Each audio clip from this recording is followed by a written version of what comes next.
Okay, we're going to get started. I'm going to just make a couple housekeeping notes that today's event is a webinar format. So our participants, we don't get to see all of your faces, but we're really glad you're here. I know from our RSVP list, we had a number of folks joining from different businesses and community partner organizations and from all over Northeastern Pennsylvania. So really glad you could join us today. You will have a chance to participate. You can offer questions, and you can do that via the Q&A chat tool that's at the bottom of your screen.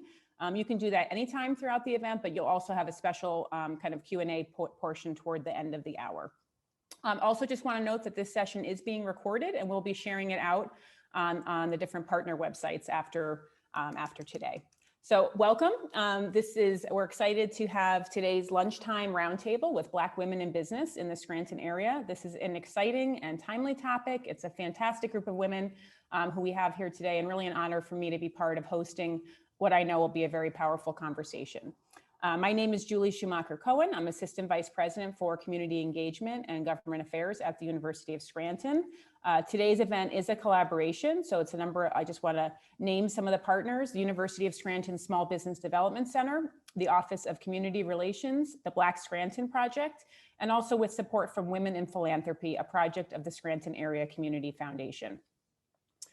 We are holding today's event during Black History Month, but I also wanted to note that we're doing it with a keen sense that sharing Black stories should not be something that we do just once a year, and that while we reflect on our history, we need to also commit to how each of us, especially our institutions, can do more to foster justice, equity, and inclusion currently here in Northeastern Pennsylvania. So really important to spend time today hearing from four women who are doing such important work, creative, entrepreneurial, community building work in our region right now. So just a note on the format, first we're going to have a chance to hear from Glynis Johns, who is founder and executive director of the Black Scranton Project. She's going to talk a little bit about the Black-Owned Business Directory, which has become really a go-to resource locally, but also has gone national, was featured in a national NBC news story. And then she's going to introduce our three guests, Koni Bennett, Asia Miller, and Juanita Harris. I'm really excited to hear their stories and their journey, and for them to tell us about their unique small businesses. And if we were in a room together, I would say let's give a round of applause, just a shout out to these three small business owners. It has been such a tough year with this pandemic, and we know how important these small businesses are to our community. So virtual shout out to these women. Glynis is then going to moderate the Q&A, and again, you'll have a chance then to offer your questions. And then Lisa Hall-Zielinski, the director of the SBDC, will offer some closing remarks. So let me just say a few introductory words about Glynis. If you live in Scranton or in the Northeastern United States or beyond at this point, you should know who Glennis Johns is. She is a change maker, a visionary leader, a native Scrantonian who has educated so many of us about the rich contributions and accomplishments of Scranton's Black community, past and present. Her work with Black Scranton has involved curating various events and activities, including Scranton's first celebration of Juneteenth and the now annual Pan-African flag raising ceremony at City Hall. It took place this last Saturday. It was just a fabulous celebration and a call to further community action. So if you have not made it to that event, really mark your calendars for next year. Glynis is frequently sought after by media and elected officials. Just today, she was profiled in USA Today as part of Black leaders in Pennsylvania. So she is a busy woman. And even more so in the last several months in the wake of the murder of George Floyd and increasing public consciousness in support of Black lives and the imperative for racial justice. I'm always impressed with her work and how she merges social entrepreneurship, art, archival local history, and activism, and in so doing is helping to put Scranton on the map in new and important ways. So I can talk on and on about Glynis, but without further ado, I want to hand things over to her. And again, thank you, Glynis, for partnering with us on today's event. I'm really looking forward to this conversation today. Thank you, Julie, for the fabulous intro. I'm telling you, you always give me the best introductions. So nice. But thank you all for being here. Again, my name is Glynis Johns. I'm the founder of the Black Scranton Project, and I'm super excited to do this collaborative event with the University of Scranton and the women that I will introduce to you all in a second. Before we get started, I wanted to talk about our Black Business Directory and a little bit about how it came to be. A lot of folks think that in the wake of the Black Lives Matter movement, this business directory just magically appeared then, and it's this resource that everyone loves and it's coveted and all those things, which wasn't necessarily the case. When I started the Black Business Directory back in 2018, it came out of a need because I knew, as a Black woman in the city and as someone who usually always purchases from Black-owned businesses and patrons Black businesses first, I wanted a resource so I can remember who those folks are and support their businesses. And I know when I travel, first thing I do is look up where the Black businesses are, where the Black restaurants are, like where do I eat, where can I get these things, like where are the attractions. So I wanted one right here. We know Scranton as a tourist destination. We know NEPA for different types of tourist reasons. And I felt like it's really important for us to be able to recognize these businesses, no matter what your race and identity is, so we can support and circulate the Black dollar further. So back in 2018, I sat down and I started looking for and identifying Black businesses that I already knew, and then trying to find them. And one thing that I think is really important that I really want to touch on is that each of the businesses that were featured back in 2018 and even up until now, I reached out to them, I told them the project and let them know, like, hey, I'm creating this resource, free promotion, and it will, hopefully bring more light to your businesses. At that time, I would say about 75% of the people and business owners I approached were like super happy about it and were so open to me including their businesses into this directory. But there were a few people who were hesitant about adding their names to this Black business directory. Why, you might ask? Well, because a lot of folks, Black business owners, they have to do a lot to also just be seen as accredited business, right? So when we live in a predominantly white space, a lot of these people, not a lot, but some of these business owners felt uncomfortable because they didn't want to be seen as a strictly Black-owned business to lose some of their clients and their customers. And so out of, defense of their business, they were like, maybe not the best idea for me right now, but thank you again. Fast forward to 2020 and 2021, a lot of those business owners have came back and said, hey, can you add me to the business directory? I would love to be on there. And of course I did. But just so you all can know, I'm sure that a lot of the folks in this call are not are white and don't know the non-white experience, but a lot of business owners have to take on different ways to protect their business and go on about different styles in order to promote their businesses. And sometimes in certain spaces, being on a business directory may not be the best strategy for you, but luckily it is. And a lot of them are on this business directory. It is growing. It has gotten to the point where I don't have to seek them out. A lot of these businesses are coming to us and let us know that they're out there and want to get on the directory. So that is an incredible feat for the Black Scranton Project and this resource that is expanding to NEPA. And so I am hoping that we can continue to touch all the corners of NEPA to make this directory a strong one and be something that we can use as a valuable resource here in the area. Each of the three women who we're representing today, Koni, Asia, and Juanita, all three of these women were the original 5 businesses that I had on this directory. I just knew of them. Asia, I met when she was in the mall and she had a little kiosk area and I saw her and I'm like, wow, this is cool. What's your name? Where are you from? How have you been here? And we started chatting it up. I told her about the business directory. She was all excited to be on it.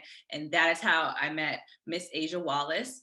For Koni, also 2017, I wanted to get my hair braided for vacation and I was trying to find somewhere else to go and I realized Vanity Salon was here. I booked an appointment with Koni and it was the best day ever. Her and I chopped it up. She did my hair flawlessly. And from that point on, we've been friends. And now she is on the board of the Black Scranton Project. And she is just an incredible business leader. She is incredibly talented and her range touches Black women across NEPA. So Koni interacts with so many people and brings so much light to the area. So I'm so happy to connect with her. And I'm so happy she was one of the original businesses on the Black Business Directory. And Juanita, someone I'm pretty sure how it happened when I met Juanita Harris is someone told me hey, did you know there's this grooming service owned by a Black woman? And I was like, no, what? Really? Send me the info. So that is how I got in contact with her. I reached out to her on Instagram and I'm just like, your grooming service, your business looks incredible. Can I add it to the directory?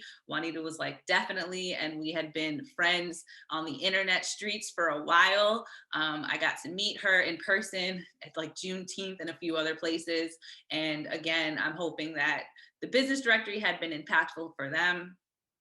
It has been impactful for our org and community. It really felt like we were able to kind of celebrate each other and bring community closer together through this space. And I'm really excited that has become something, again, that is integral to the community. So without further ado, I'm going to give short bios for each of the women who are going to talk about their businesses. And then after that, we'll jump into some Q&A. Koni is going to start out with her presentation, and Koni brings in over 10 years to the industry of experience in multicultural hair and styling, splitting her upbringing between New York City and Northeastern Pennsylvania. Koni discovered her love for hair during the summer when she was visiting the Scranton area throughout her preteen years. Practicing on her sisters and friends is where her admiration for the skill grew. With no consistent hair salon catering to the area's diverse culture, Koni became the go-to stylist for the city-like hairstyles and minus the commute, which is so true. Today, Koni divides her time between her passion to turn small business Vanity Boutique Salon and freelance in New York.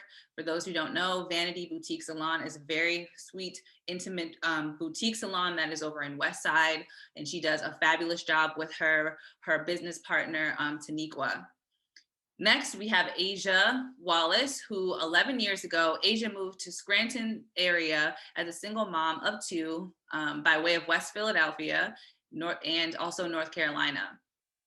Now an entrepreneur, she is the owner of Paradise Soulfood and Sweets in downtown Scranton. When she first got to Northeastern Pennsylvania, Asia sold her cakes to local barbershops and little restaurants. Now she is able to pursue her true passion. Asia's paternal grandmother showed her how to cook hearty dishes such as grits, while she learned how to make desserts, including a signature family carrot cake from her mother. And if you have not tried any of Asia's food, I highly recommend someday this week that you get some takeout from her, because you will not, it'll be great. So definitely check her out. And last but not least, we have Juanita Harris. And for her whole life, Juanita grew up with many dogs, some cats, and horses. For as long as she can remember, she always wanted to work with animals. Animal care has become a big staple in her life and a part of who she is. As a salon manager and groomer for the last 10 years, she has enjoyed grooming all types of breeds and ages, but especially loving the senior dogs. The special handling and attention to detail they require is indescribable bond, she says. Prior to her career, Juanita completed her degree in law and spent some time researching animal behavior, which helped her to understand the connection between dogs and humans. Juanita is a member of the National Animal Care and Control Association and is certified in pet first aid, CPR, hair and skin health. She's a grooming specialist and Andy's grooming ambassador. She's also the member of the Pup Relief Tour. It's a nonprofit consisting solely of groomers of color that travel the country to provide grooming services during the COVID-19 pandemic.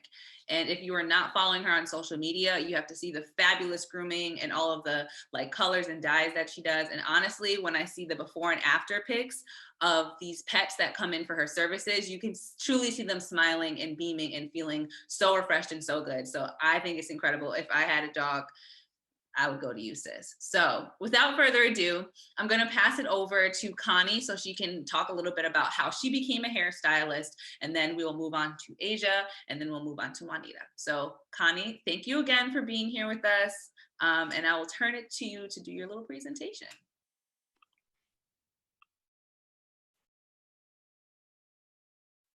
Hi, everyone. So happy to be here. Glennis, thank you so much for that introduction. You're fabulously just constantly checking in with all the Black business owners.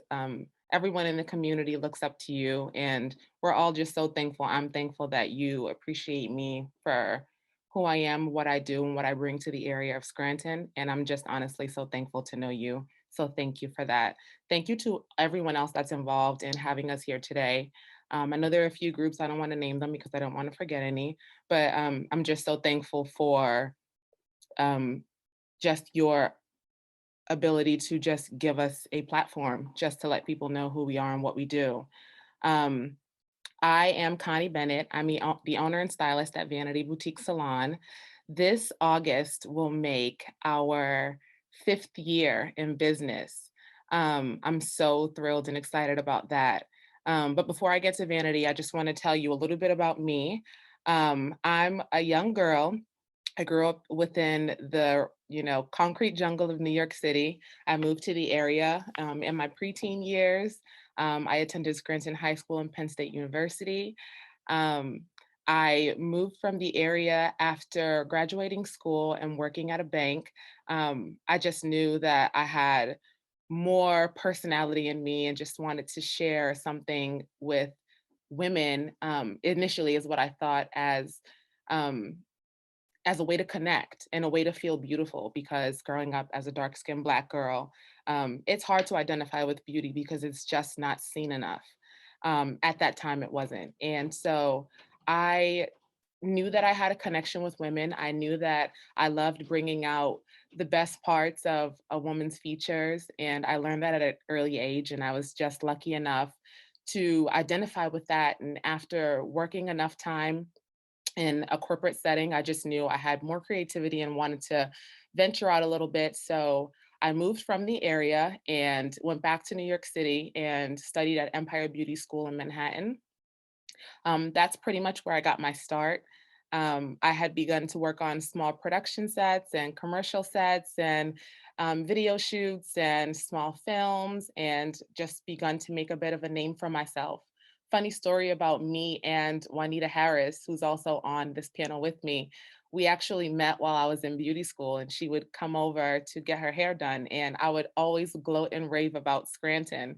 And it's so funny looking back because my experience as an adult here was minimal. I just knew that I was passionate about the area, and the area had received me so well.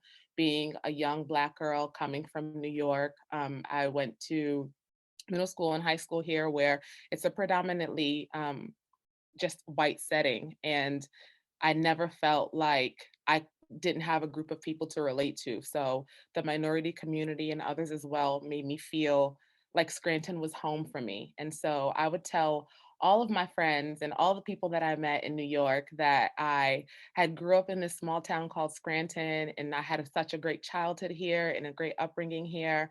My family was here, and I just, couldn't talk enough about it, and just the connection that I personally had with it. And fast forward all these years later, Juanita sends me a message and she said, "Hey, Connie, guess what? I'm moving to Scranton." So she packed up her family, she moved here, and she started her fabulous business, which I'll let her tell you more about. Um, when I returned to the area back in 2016, I was a mom and just looking for another way to express myself, minus the hustle and bustle that the city had provided. It gave me great opportunities, but I just wanted a little bit of a slower pace. So I returned to a place where I was more comfortable in my home, what I consider my home, which was Scranton. So I moved back in 2016 and opened Vanity. Um, and we've been in business 5 years this year. A little bit about us is that we are we are a texture conscious hair care salon. We are arranged in West Scranton. My professional background in New York, like some of the things that you see that I've done here, kind of groomed me for what I do at Vanity, working with different celebrities, predominantly Black celebrities or celebrities of just different backgrounds and descents, gave me my confidence to move forward with opening the salon and catering to the entire area of Northeastern PA. Um, and that's pretty much where we basically get this ever-growing multicultural clientele base. I have background in doing hair for so many different people from all over the world. So bringing that all here kind of makes Vanity a place where women in general can come. But we are just excited to mostly bring the unique services that are available to women of color, like blowouts and hair straightenings and braidings and natural hair care and just so much more. So we're always so proud to be here servicing servicing Northeastern Pennsylvania, along with the work that I still currently do in New York City. So I'm there's so many things that are running through my head at one time to say about what the obstacles that I face as a business owner here in the Northeastern region. I'm just happy that we're able to have the conversation. I have so many things that I'd like to say, but that for now was just a little bit about me. And I'm happy to answer any questions, or I'll leave the floor open to Glynis and we can go from there. But wonderful to meet you all. Thank you, Koni. And then I would like to introduce Asia Wallace from Paradise Soulfood.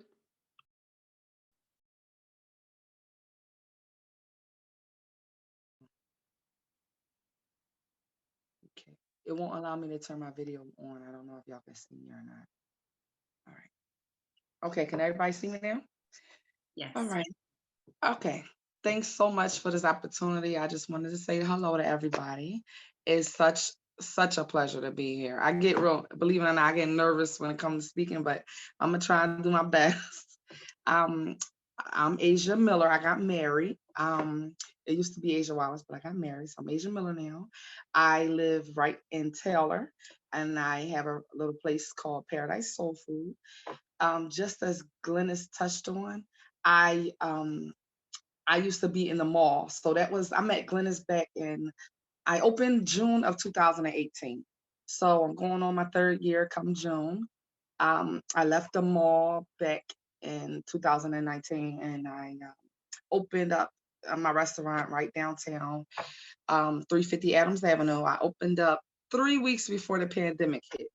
So that was something that was not, I wasn't ready for, but I learned to, just keep rolling with the punches and keeping on going forward.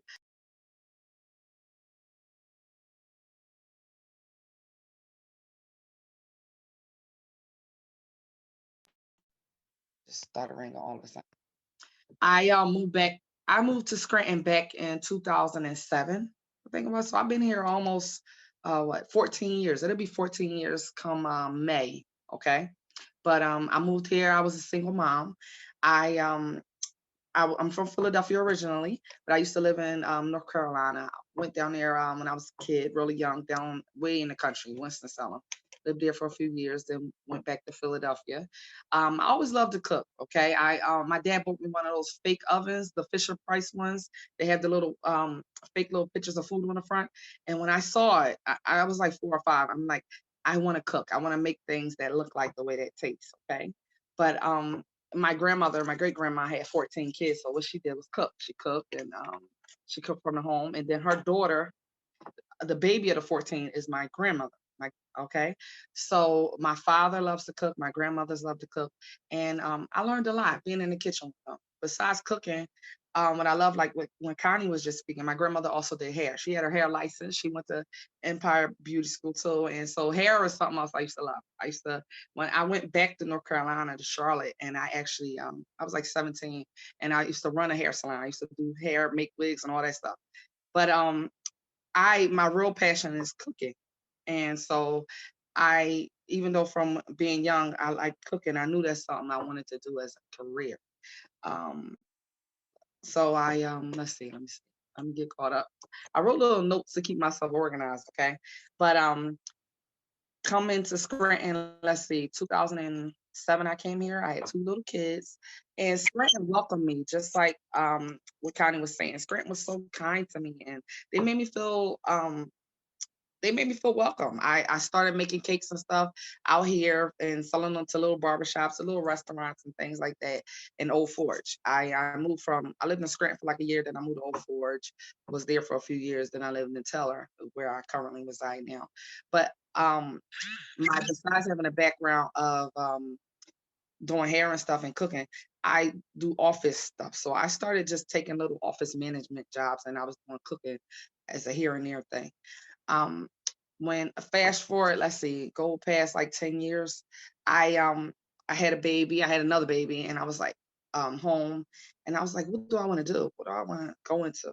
Because at that point, besides doing office management, I started doing real estate, became a realtor, and I bought my first house, and I wanted to do, I like the field of that. As you can see, I'm one of those people who I get excited about things. I like to do things, and it may be different, all different types of things. I'm not like a stay in one thing, but cooking is something that always stuck with me. So I'm like, that's the way to go. But when I had the baby, I was home and I wanted to do something to um, go back into the work field. And so I chose to do cooking, and I went into the mall, and it was such a nice place. They had the concept of like Reading Terminal, which is down in Philadelphia. So I wanted to do something with that. And what I did was I went into the mall. I had a kiosk. I started doing desserts and things like that. But in the food court there, to survive in the mall, just the food court, you need food. So I was like, well, I love cooking. So let me start adding food. And I added the food. It got so busy that I was like, the kiosk is not big enough. I was doing too much chicken and I was only there for Friday and Saturday. So I was like, I started looking for places and found a little restaurant. And like I said, I opened up, and like I said, it was 3 weeks before the pandemic hit. Thankfully, I was able to keep going. We went on to, I signed up for Grubhub, DoorDash, and stuff. So just doing to go, that helped keep me afloat. So I'm grateful for that. So many people come from all different places and show me love from um, the area, like, saying they've been to Tennessee, they've been to different places, and they've had Southern food down there.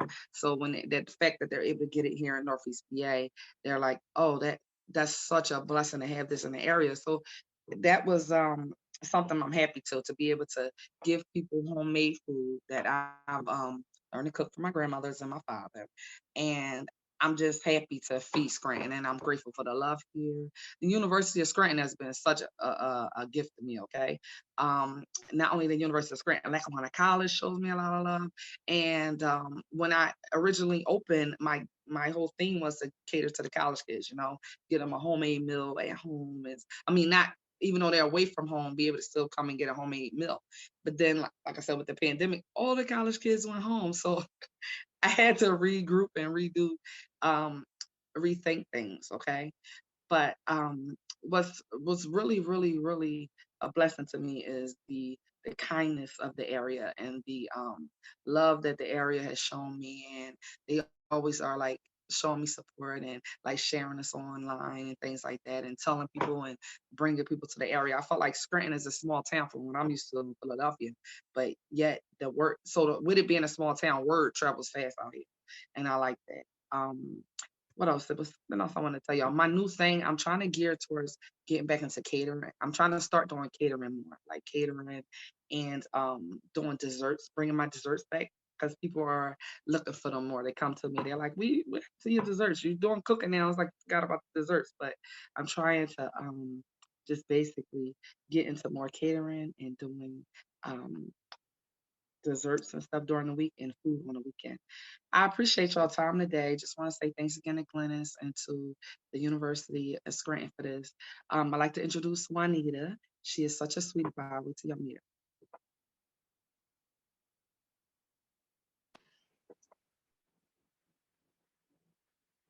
Hi, everybody.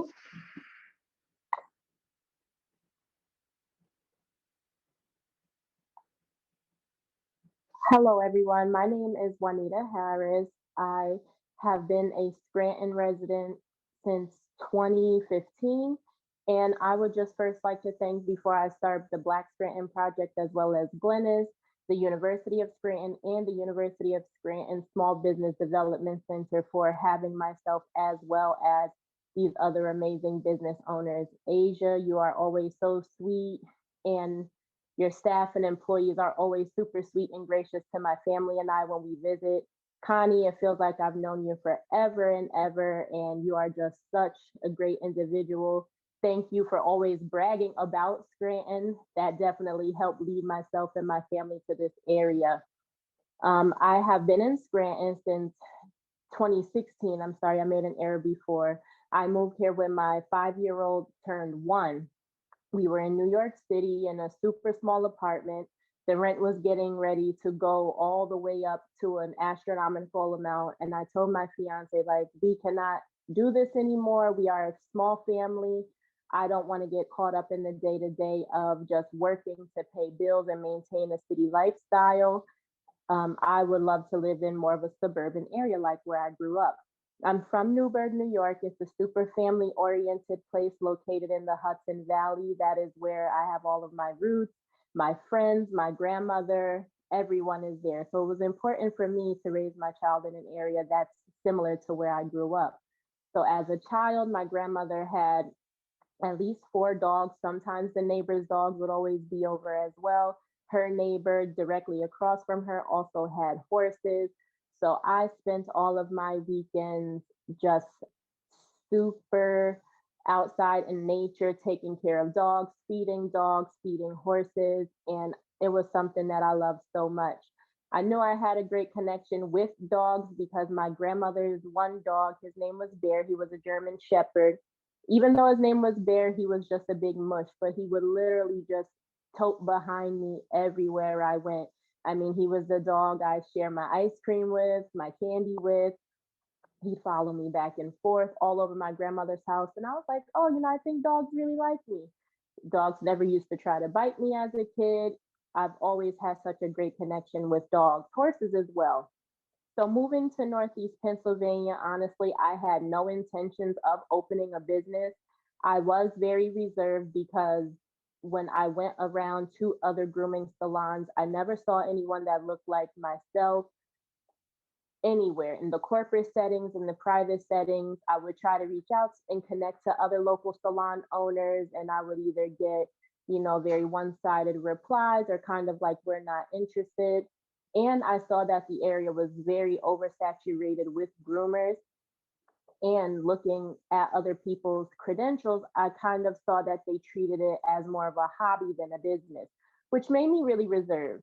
So for the time being, from when I got here in 2016 up until actually March of 2020, I spent my weekends commuting back and forth between here in New York City to maintain my clientele that I had in New York City. It was very tiring and very draining, but I was committed to still keeping my clients in New York happy while still trying to find myself in this area. So one random night, I am on Craigslist because it was finally like, okay, I can't do this anymore. I'm very tired of commuting. Maybe it's time I do look for my own commercial space. So initially, I wanted to open a grooming salon in Dixon City because there is only primarily just a few small shops and one corporate salon. While on Craigslist, I was browsing through the commercial sections and I saw that there was a small shop located in Wyoming, Pennsylvania. And me still being new to the area, I was kind of like, where's Wyoming? It sounds super far. I put it in my navigation and it said that it was only 30 minutes from where I currently live. So being a New Yorker, I'm like, wow, 30 minutes, that's so great because sometimes we can get caught up in 2.5 hour train rides just to get to work. So I contacted the salon's owner and he was like, sure, come in on Monday. At that time, it was December and we were expecting some snow. So after the snow passed, I went to visit the salon, which is located here in Wyoming on 333 Susquehanna Avenue. And the landlord was just so great. I thought being a young African American female that he would instantly turn me down or try to overcharge me for maybe like rent and security deposits. But he was like, no problem, you can have it if you want. The original owner of my salon, she unfortunately did pass away. So the salon was sitting for a few months. So it was empty. And the landlord that I currently have now, he purchased the salon actually to tear it down to make a parking lot for his business. But he said, hey, I figure I'd try to rent it out. And a few people wanted to do extreme renovations and tear it down, and he wasn't interested. So me coming in as a groomer, finding a salon that was already set for grooming, it was amazing. My salon is a cage-free, one-on-one salon. We service one dog at a time for the safety and comfort of the pets in our care. We are located at 333 Susquehanna Avenue in Wyoming, and our salon is an American Kennel Club registered, safe handling certified salon. We are members of the National Animal Care and Control Association. I am pet first aid and CPR certified, hair and skin health certified, as well as an OPAWS creative grooming specialist. I'm also an Andis grooming ambassador. as well as a volunteer with the Pup Relief Tour, which is a nonprofit organization that has toured between New York and as far as California and Louisiana to service pets that have been affected by the COVID-19 pandemic. Thank you for having me, and it is so great to meet you all, and thank you all for taking time out of your day to tune in. Thank you so much, Juanita. And Thank you. so much, Koni and Asia. If you want to turn your cameras back on so we can move into the Q&A section. I don't know if any of the other moderators wanted to jump in and say anything. If not, I will kind of usher us into the Q&A section. So first of all, I'm over here beaming, like with my camera and my microphone off, like, yes, like, oh, you guys just inspire me so much, like, truly. So I'm just happy that you guys are here. I love being able to talk to you guys all, and inviting the community to like be a part of this conversation. So for any of the audience members, definitely drop your questions into the Q&A. I'm gonna try and get through as many questions as possible. I'm gonna give these women a couple of my own questions.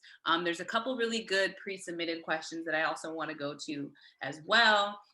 So maybe I'll save a couple. I don't wanna give all mine now. I can mix them up, but the first question, though, that I really do want to ask you guys before we move forward, and you all kind of touched on it a little bit, but what would you think was the hardest, or like, what was the biggest hurdle that you had to overcome into establishing your business? And Juanita's right next to me on my screen panel, so if you want to kick off the question. The biggest obstacle, honestly, was, building trust as far as in a pet specialist. Pertaining to animals. I think being African American, there's a negative connotation with Black people and animals, that we are, that we like to just fight animals or overbreed animals, or that, then you have the whole Michael Vick situation. So one of the biggest things was building trust as an African American. Like, no, I genuinely, when your dog walks in my salon, I genuinely do care and have the best interest for you and your dog. And also just with the area being very oversaturated with groomers, it is also harder, especially as a Black pet care professional, to get people to see why your price is your price and why you charge what you charge. This is not, a hobby for me. It is my career. It is time that I spend money in continuing education to make sure when you come in, I know how to service you and your dog. So those have been the two main things, just gaining respect for your craft and for you as a person. It's been very difficult, but as I transition into my third year of business, I think that now people see that, hey, I could trust her, and word of mouth is good. That's amazing. And like I said, every time I'm on your Instagram and just seeing those pets just beaming, and that you just like put on some jazz music and just vibe out with them, it's just really cool and very holistic. And you have the certifications, and just, you're phenomenal. So I'm glad that you're out. I appreciate you. That you educate people on your social media too. Like, you'll let people know, like, hey, you should trim your pet's nails like this. This is how you should comb their hair or brush their hair, and make sure that they're coming in on this condition. And these are little things that you can do to maintain your animals. And I think that's really great that you give out that education to help people have better relationships with their animals and their care, because their health is also important. So thank you. Question: what is one hurdle that you had to overcome when opening your business? Is that for me? Yeah. Oh, I actually have just a few quick ones that I wanted to touch on. My first one is knowledge about funding. I feel like I sit with a good amount of the minority population here in Scranton, because the first thing people do, especially the ones who are moving to the area, a lot in the medical field at like exponential rates, that like, I just have never met more people than I've never met in the area. Asia touched on the town being a small town, so word travels fast. When you have somebody that does something as unique in the area as hair braiding or offering hair services to minorities, we are just particular about the way that we do groom ourselves. So the word does travel fast when you're not able to get those services locally. And I feel like I sit with so many amazing women and men who have great and grand ideas, but they just don't know where to start. I wish that there was a more direct outreach to people that want to bring coolness, young, innovating, fun businesses to the area, because I personally sit with so many people that have amazing ideas but just don't know how to execute. Thankful, I'm super thankful to the Black Scranton and all of these organizations that help put this together. I feel like, you know, you have given that visibility to us that just wouldn't have gone unknown if it weren't for you. So I thank you so much, Glennis, for your philanthropy and for your self-motivation and your efforts to just push more of us out there, because I do think that shops like mine and like Juanita's being on main streets where there's lots of people that get to ride past our windows being open, our signs being there, and them knowing us, they now have, you know, just motivation to want to search and find and see what's out there for them to maybe help get them started. Really quick, I also want to touch on the professionalism and the hiring in the area for unique things like services that are special or catered to a minority group. More of us need to put ourselves on the forefront, get to networking and communicating with others around us that we share a passion or we share a love for something similar. Because I really would love to grow my 5th year in business. I'm ready to grow. My partner and I, we work so diligently that sometimes we come in on our days off and we work 7 days a week without, you know, a moment of self-care. And that's mostly because we just don't know people in the area who could be our replacements for an off day or two. Yeah. So it would be so wonderful if you share the same interests as us and you send us a message, or you give us a call, or you book an appointment, or you just swing by and say, hey, I don't know you. I'd like to get to know you. I see you. Let's collaborate. Collaboration is key, I think, with COVID and in this day and age to keep us all afloat. So those are my 2 main things that I wish I could see turn around in these next few years of business. Yeah, those are. And Koni, may I interject really fast, especially with something like hair? If you share a passion for hair and you've always aspired to be a hairdresser, especially an African American one, don't think that if you choose to network with Koni that, you know, you're taking away from yourself. Networking is one of the most important things that we can do. Yes, some of us always want to have our own, but sometimes the main thing that we can do is to just start. And that doesn't always mean going off on your own. Koni works very hard. I've known her forever. So does Taniqua. So, you know, with her saying that, don't be afraid or look at it as, you know, okay, I have to dummy myself down to work with someone. No, let's grow, let's work together. And then when it's meant for you to branch off on your own, we can branch off if it's meant to be. Sure. Definitely. And I want to ask the same question to Asia too before we move on. What do you think was your biggest hurdle to overcome when opening your business? Okay, my biggest hurdle was I'm finally going to do my passion, which is cooking. And I told you I got a lot of my cooking and my love from my father, learning and stuff with him. After I signed my lease at the mall finally to do cooking, my father dropped dead. He had an aneurysm. Oh, sorry. He was 52. So I'm the oldest of 5. With going through that, I just wanted to give up. I didn't even want to do it. So I had to get out of my own head and make myself keep going. So that my biggest hurdle was me wanting to not do this anymore, because I felt like I'm a realtor. I used to do hair. I used to do everything else. But now I'm finally doing a cooking thing, and the one who I wanted to do it with died like a few weeks after I'm finally gonna do it. So getting out of my own head is my own thing. Getting out of just keeping on going. And I'm grateful I opened, because in the 3 years I have met almost 3 years, I've met so many wonderful people, and I've met and I've fed a lot of people. And what I love the most about Scranton is that they tell you they like it. They'll tell you like how you make them feel. And my biggest thing why I do cooking is because I love when I hear people say, this reminds me of when my grandma used to cook, or this reminds me of my great aunt. Like when someone says it, it gives them a nostalgia of what they, you know, a food that they've had that they haven't had in a while. That makes me happy. I do it all for that. Like I just love to see people's face when they enjoy a meal from me. And I feel like food, like cooking to me brings people together. Like we'll eat with no matter what around the world. We'll go and eat other cultures' food. Like we'll go and say, oh, I want to try Thai food. I want to try Chinese food. Or we'll do that, right? Whereas sometimes I just feel like breaking bread together brings people together. So I love the unity of food. And I'm glad I didn't give up. And even though sometimes I'll be like, I still miss my father and I get into my little rut sometimes. I'm just grateful that I kept going, and I'm gonna try to keep going, you know. And I would also definitely like that to has been motivating you, and we love you out here. I want to add on to what Asia was saying about mental health and self-care, because that was another one on my list that I kind of let slide off to the side. Um, an obstacle with running a business, big or small, is the constant grind. Um, and this is no shade to anybody that has corporate work or is passionate about something more along the structured business lines of the way society kind of grooms you for employment.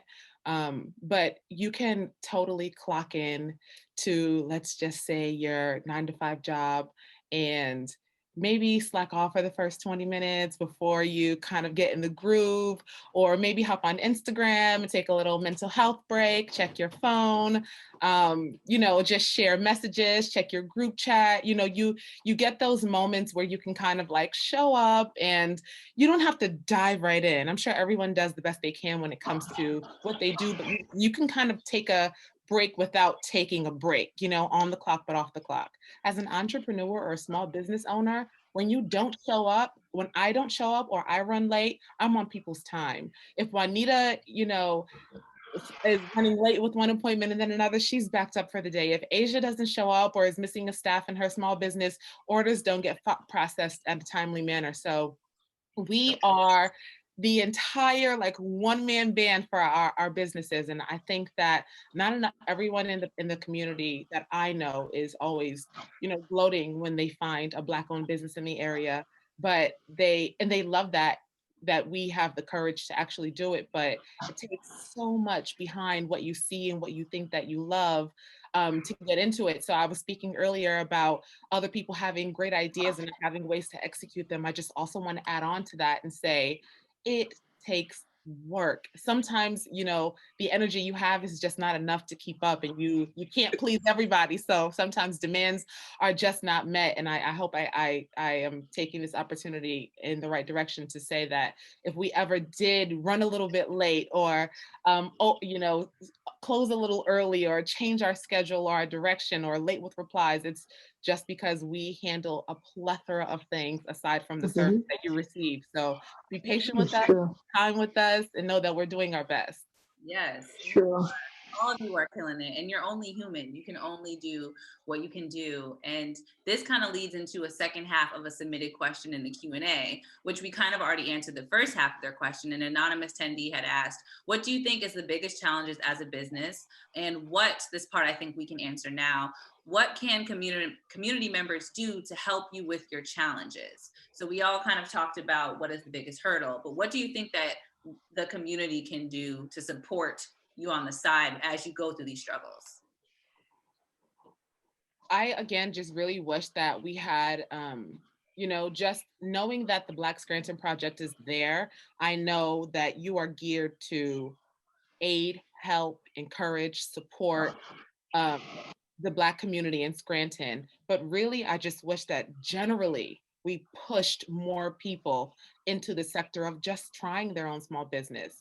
When I moved back to the area in 2016, I had a great friend that I went to high school with, and we kept in touch. We lived in New York together. Her name's Ellen Salusti, and she recently opened, she and her sister opened Henry's on Clay. And Ellen and I would meet sometimes in the city and connect about Scranton and our lives in the city, and how we wanted to maybe come back and put cool things here. We knew the area was lacking something, but we were passionate about it. And when I told her that I was moving back and opening something small, and shortly she did the same, she just tried it. She has a love for food, and she's lived a few different places and has worked in the food industry for quite a bit. And we talked about what if there was just a cool cafe? You know, when we would meet up at different cafes or night bars, we could say like, what if there was a place like this in Scranton? What if there was like a cool place you could just go to connect your laptop to Wi-Fi and just get work done while having a coffee?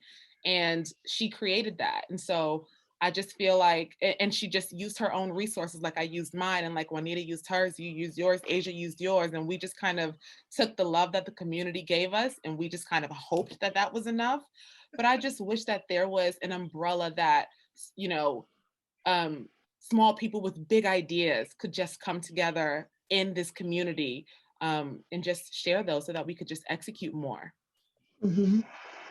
I think that the community can help by being more receptive when they do see small businesses opening, whether it's Black owned, whether it's owned, by white people, whatever. Be receptive. I've seen a lot of innovative businesses over the course of the past couple of years try to open up, and you'll go in some of these local groups, for the NEPA area, and you just have people bashing the businesses before they even have a chance to unlock their doors. They're, talking about why does the area need that? And, it's a lot, not to generalize, but it's a lot of the older demographic. So, even if you are of a certain age group, try to patronize these businesses, try to see why it's essential or see why it could benefit the community. Or if it's something that you have no experience with, go in and give it a try before you just automatically write it off. And if you like it, tell a friend, share it, post something nice on Facebook. Word of mouth goes a long way. So instead of hopping online to bash or to criticize, if you enjoy something, go online and give it the same energy. That's how we all can grow and evolve as a people and as a community. Absolutely. I like to add, I think more awareness needs to be made known about the grants that Scranton offer as far as equipment. When you first open, the biggest thing when you're opening a business or if you have an idea is getting equipment and getting a place. So if maybe like the grant, the way it's set up is that the one grant I know for equipment that I got, but I found it out way after I opened my business. But it goes where if you show them what you've already spent, they'll give you a grant, like half of what you spent. If they had equipment grants that started out like far as you don't it'll help you towards your business, like business start grants, like maybe like something to help with your rent, something to help with equipment, and maybe you got to open it in Scranton or whatever like that. I think that'll help more people with their ideas, because it's bad enough trying to open a business or you have a dream. If you don't have funding and you don't have you don't even know how to get it, like you were bringing out earlier, and it's so hard to get it makes it, for some people it's hard because paperwork sometimes complicates people. Like far as lately, I've been trying to help people start their LLCs, and I'm grateful I got to start. I helped like 4 people start an LLC, like went online and did it for them. It just maybe we had more things where helping people just to go online and do things, but also grants that are set up where it'll help you start your business from the beginning. I think that will help the area more. Yeah. And one thing I will add too is just like for any community members that want to know ways that they can support, one, like all these women are saying, like patronize the business, share it, talk about it with your friends. If you can see a need when you go in there of how you can help them, offer it up without them having to say, can you help me first? Like it's always nice when people are saying, I have this resource, I have this resource. Do you know this person? Do you know this person? You should look into that. And if you need it, great. If you don't need it yet, you can still put it in your Rolodex and save it for later. So I love when people are just like, have you met this person? Have you talked to that person? So if you know ways that you can introduce these women to other people that can help unlock doors for them, I say do it, especially if you're a type of person that has privilege into these spaces to know where the connections are. It's easy to just share them. So if you have that ability, definitely reach out, not just to the women on this panel, but to other small business owners or to other young entrepreneurs or freelancers that something that can give them a little bit of a boost that costs you nothing to share. I say share it. So we're probably going to run over a couple of minutes. If you want to stick around, please do. If you can't, I know we only said it would be an hour, but I think we might need a couple extra minutes just to get through a couple more questions. I really want to pose this one question that came in earlier, that was submitted with people's registration. This one is from Alexandria. She works for Morovia Health, which is also a Black-owned home health care home health care service that's in the area, which is phenomenal. You probably see their billboards and they're like plastered on the buses that go around. But anyway, Alexandria asked this question. Madam C.J. Walker once said, "I had to make my own living and my own opportunity, but I made it. Don't sit down and wait for the opportunities to come. Get up and make them." What made each of you get up, believe in yourself, and make your own opportunity? What are some ways you would say you are laying the foundation for the next generation? I just thought it was a fabulous question. I love that they touched on Madam C.J. Walker because she's been, her background being hair and a product that helped to grow your hair just resonates with me the most. So I guess I'll jump at it. The representation that I feel like I've always needed in the area that I've never got, I just use that as the inspiration to be what I always wanted. I have so many cousins in the area. My maiden name is Bennett. I'm married now. My last name is Matthew, but my maiden name is Bennett. So if you know any of the beautiful Bennett girls, we're all girls, then you know I have so many cousins. And the representation that I needed when I was their age, growing up in the area, just again, struggling with feeling like I was enough, especially physically. I just wanted to be that, and not in a pretty way, but just in a way that did everything but define me by my looks. So I was focused on school and just head geared strong on that when I was involved with that. And when I worked and I worked at that bank, I was so focused on that. And when I decided to move into beauty and hair, I was so focused on that, just creating something outside of the weakness that I thought that I had and using that as fuel to just be the representation that I needed. Amazing.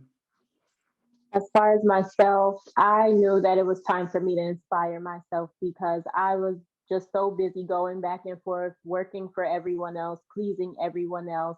And with a 10-year career almost and only being open for 3, 7 of my years were spent working for other people, pleasing other people, growing other people's businesses.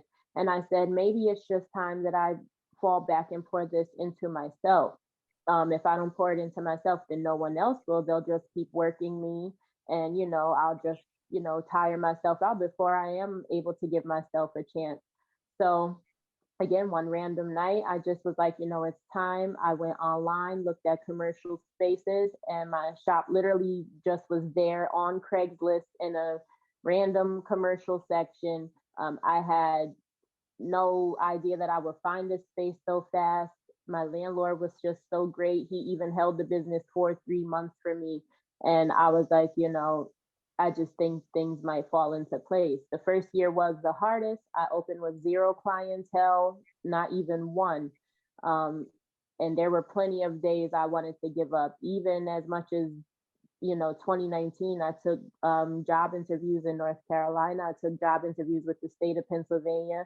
And, something would always go wrong. Like one particular opportunity in Charlotte, it was a really great position.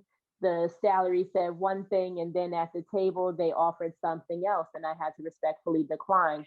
And then with the state, I didn't get that position as well. So every time I said, oh, I'm done with my salon, I'm going to give up, it's too much, I'm not, at the place where I feel like it's hard to build clientele, something just said, no, you're going to come right back here and keep on going and just keep on going. And now going into the 3rd year, I'm at a place where I feel comfortable and I feel consistent and I feel better about a lot of the things. But, just making the time to get over the obstacles and to focus on yourself, it is one of the hardest parts, but you just have to be persistent and work through it in order to, keep getting to those different levels.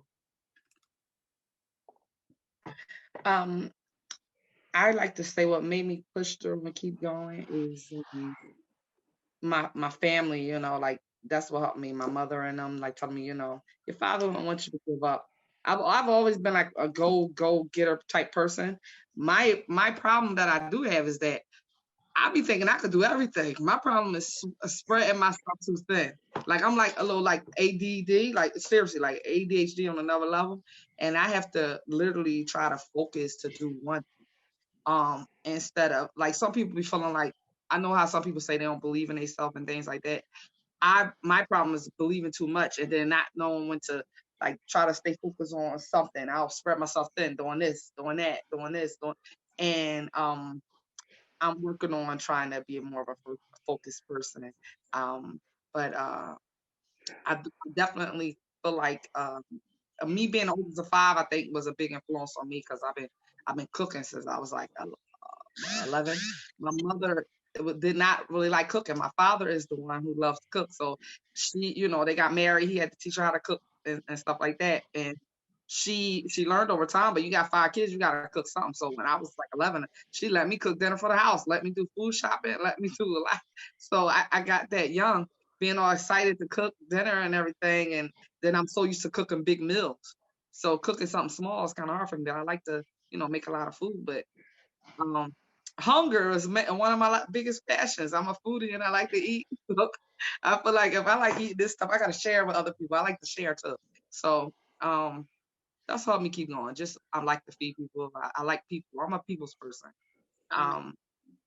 Go ahead. So this is going to be my last question, and then we're going to wrap it up. And if you can answer this question in like 2 sentences or less, so we don't take up so much of other people's times. I mean, we could talk all day. Like, I just have so many questions. You guys are phenomenal. So my final question to you ladies is, in 2 sentences or less, what would you say to your little girl self if you can talk to her today? What would you tell her? We'd have a full-blown conversation. But I would tell my younger self, I am proud of you. And I'm glad that you didn't end up how people thought you would. Beautiful. I would tell myself, work for yourself now. Powerful. There's so many things I would say to her. I recently made a post on Instagram. I'll share it on my Salon platform so that you all can read it because it's a whole paragraph. But I would just say, the light that you feel that you have, glow. Don't let anyone blow your light out. It's burning with good reason. So follow your intuition and shine. Because you shine. All of you shine, for sure. Thank you.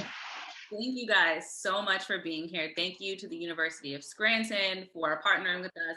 Thank you also to the Small Business Development Center for partnering with us. And also thank you to the Scranton Area Foundation for also sponsoring this event as well. Thank you to the audience members. Thank you for all your questions. Thank you guys for the kind remarks. Where are they? There are some really nice things in the Q&A. Frank Dubas said your presentation was great. Please ask your friends to move to Scranton and open businesses. Kelsey said, I would like to thank you for hosting the seminar. My family has lived in Scranton area her entire life. And as an alumni of the University of Scranton, this event makes me proud of my university, my community, but most importantly, the powerful Black female business owners and bringing culture and creativity to the area. Peggy says, I'm so impressed by each of your stories. Sounds like you have passion and determination to lead.